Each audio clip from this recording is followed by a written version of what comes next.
It was hailed as a historic event.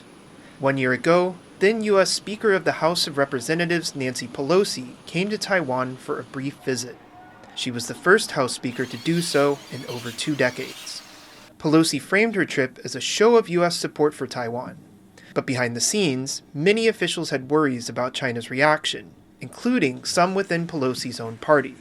Before her trip, President Joe Biden voiced some of those concerns to the media. The military thinks it's not a good idea right now, but I don't know what the status of it is. Despite the risks, Pelosi's trip went ahead as planned. During her stay, she met with President Tsai Ing-wen and other officials. The response on the ground in Taiwan was mixed. Some came out to show their support, while pro-China groups held their own protests.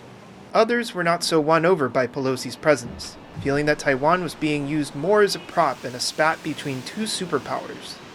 没有什么实质的帮助，对啊，那最终我们也只是沦为别人的棋子而已，对吧？那其实台湾要走出自己的路线很困难，哎呀，我们变得不伦不类啊，哎呀，这没办法。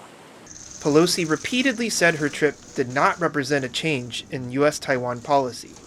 We have said from the start that our representation here is not about changing the status quo here in Asia, changing the status quo of Taiwan.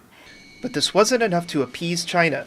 Beijing launched large-scale military exercises around Taiwan, conducting live-fire and anti-submarine drills, and test-firing missiles into the Taiwan Strait. Taiwan said these drills amounted to a blockade, and China has continued to ramp up its military pressure on the island nation since then. After that, we've seen an increase in military activity, but not only that, new forms of military activity, further coordination. For example, more vessels, naval vessels, something in tandem with aircraft. And there's already the incursions into Taiwan's air defense identification zone that occurred in the past, but now it's becoming more complex. On Wednesday, Pelosi released a statement reflecting on her visit last August. She said, "The response to our visit that I have received from around the world has been very positive. And in the year since, many additional engagements with Taiwan, including visits from members of Congress, from the House and the Senate, and from both parties, have further deepened bilateral ties." The past year has seen Taiwan's relations with the U.S. continue to strengthen. Meanwhile, tensions with China have only gotten worse.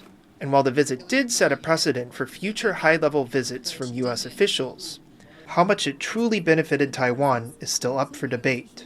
Klein, Wang, and Olivier for TaiwanPlus.